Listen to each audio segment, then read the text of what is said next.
eye, though, now to the UN, because the UN's representative to Sudan has just started giving his assessment as that new ceasefire about to start in that country after everything we've seen in the last month or so. Let's put the microphones up. States and ensure that refugee needs are met with dignity.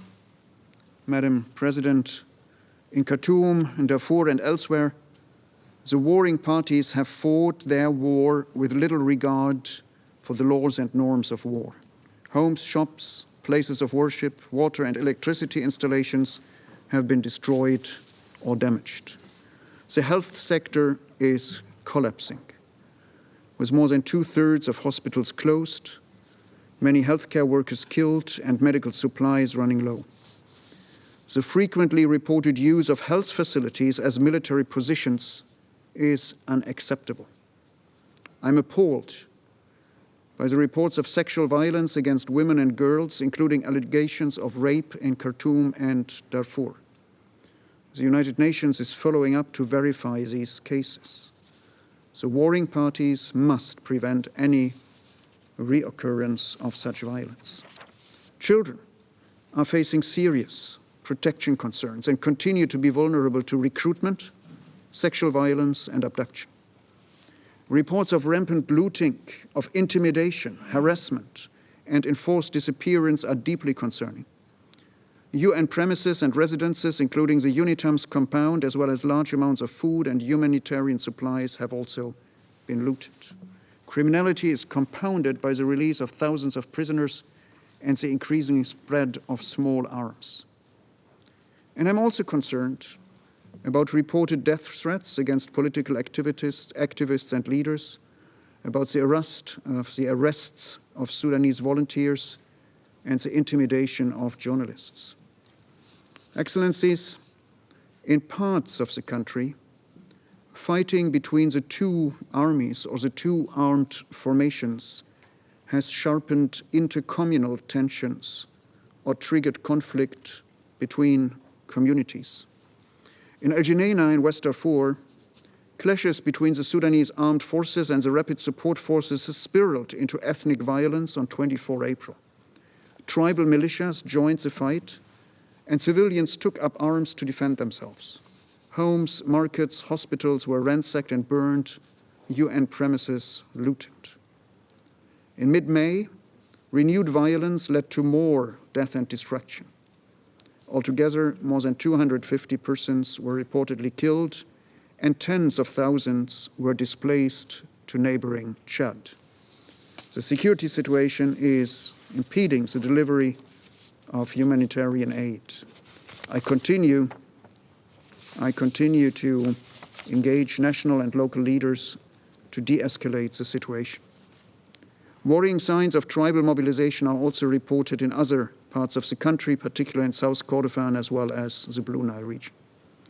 The fighting throughout the country has resulted in serious human rights abuses and violations of international humanitarian law and undermines the protection of civilians.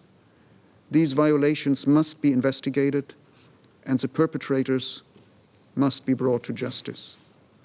The United Nations family continues to monitor and advocate for an end to all these violations. Members of the Council, some commentators have placed the blame for this conflict on the international community for not having seen warning signs.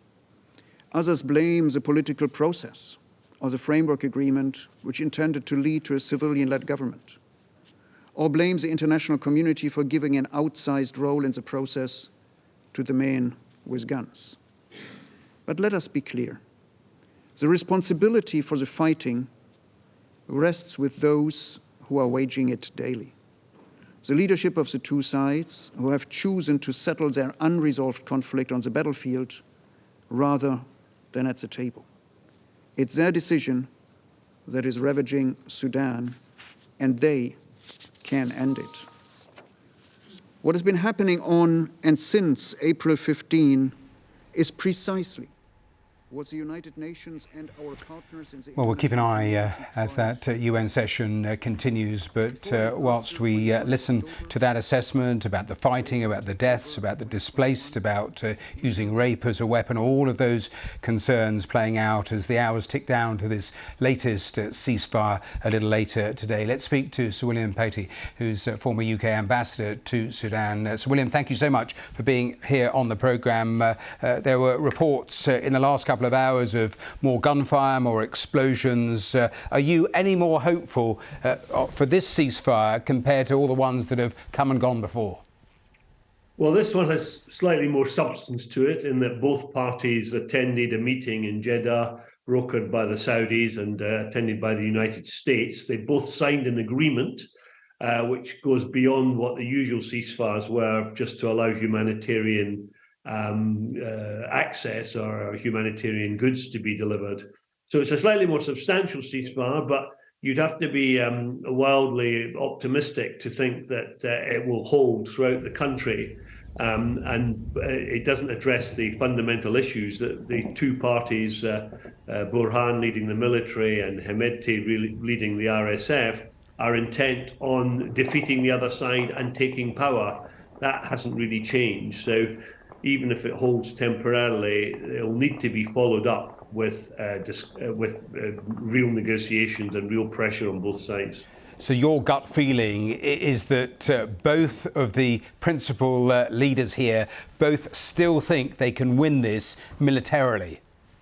It does appear to be so, and it will become obvious to them that they can't. I don't think that the Sudanese armed forces can get rid of the RSF from the hospitals and civilian homes that they've occupied throughout Khartoum without a huge loss of life. And the RSF don't have the military force to take over the whole country. But they don't seem to have reached that conclusion yet. They may be using the pause to reflect and to resupply, or that's what sometimes happens. I suppose the positive thing about this ceasefire, it has a monitoring mechanism attached to it with Americans and Saudis and representatives of both parties. So neither party will wish to be accused by the international community or by the Saudis and the Americans of breaking the ceasefire. So that may add to the pressure on them to keep to it. And we'll have to wait and see. You said in your first answer that, hopefully they could build on this, get to the point of negotiations. Then you conceded that perhaps they still think they can win this on the battlefield. What are the levers from the Saudis, from the Americans or any other influential party that can actually start to put pressure on them to actually negotiate?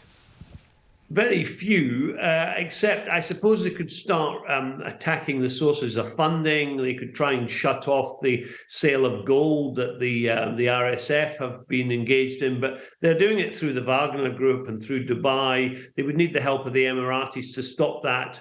Burhan himself, the SAF, the army, have frozen the funds of RSF and the companies they control.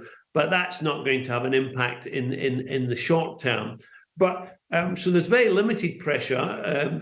Sanctions don't work in the short term.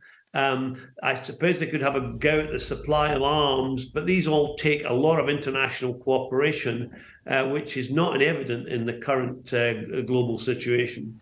Meanwhile, you've got about 1 million people displaced. It is a huge crisis within the country that has all of the potential to spill over into the region as well. I mean, in terms of any sort of path back to democracy, how do you assess that? Oh, that's going to be a long haul. The priority is going to be to stop the fighting and get some agreement between the military parties. I mean, they're the ones who cast the democratic process aside. The UN representative spoke about the framework agreement, which was established to allow a transition to democracy. That's not going to be the immediate focus of the discussions. It's going to be about bringing an end to the fighting and reaching some agreement between the military factions. But in the long run, unless the Sudanese civil society, and there is a very strong civil society in Sudan, unless they can be brought into the process, we're only talking about a temporary halt. So, William Patey, we will leave it there as we continue to watch what is coming out of the UN. Thanks so much for providing that analysis there for us from London. Thank you so much for your time.